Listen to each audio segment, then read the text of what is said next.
కడప జిల్లాలో కరోనా కలకలం రేపుతోంది. గత కొన్ని రోజులుగా కొత్తగా మరో 6 కేసులు నమోదవడంతో ప్రజలు భయాందోళనకు గురవుతున్నారు. ఇప్పటికే కడప, రాజంపేటలో ఇద్దరు మృతి చెందడం, కడప మాసాపేటకు చెందిన వ్యక్తి కుమారుడికి పాజిటివ్ రావడం ఆందోళన కలిగిస్తోంది. జిల్లా వ్యాప్తంగా మొత్తం 8 కేసులు నమోదైన ప్రభుత్వం, ఆరోగ్య శాఖ ఏమాత్రం పట్టించుకోవడం లేదు. రిమ్స్ లో కేవలం ఒక కోవిడ్ వార్డు ఏర్పాటు చేసి ప్రభుత్వం చేతులు దులుపుకుంది.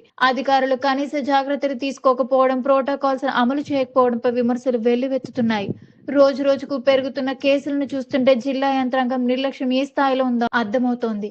వెంటనే ప్రభుత్వం స్పందించి కఠిన చర్యలు చేపట్టాలి.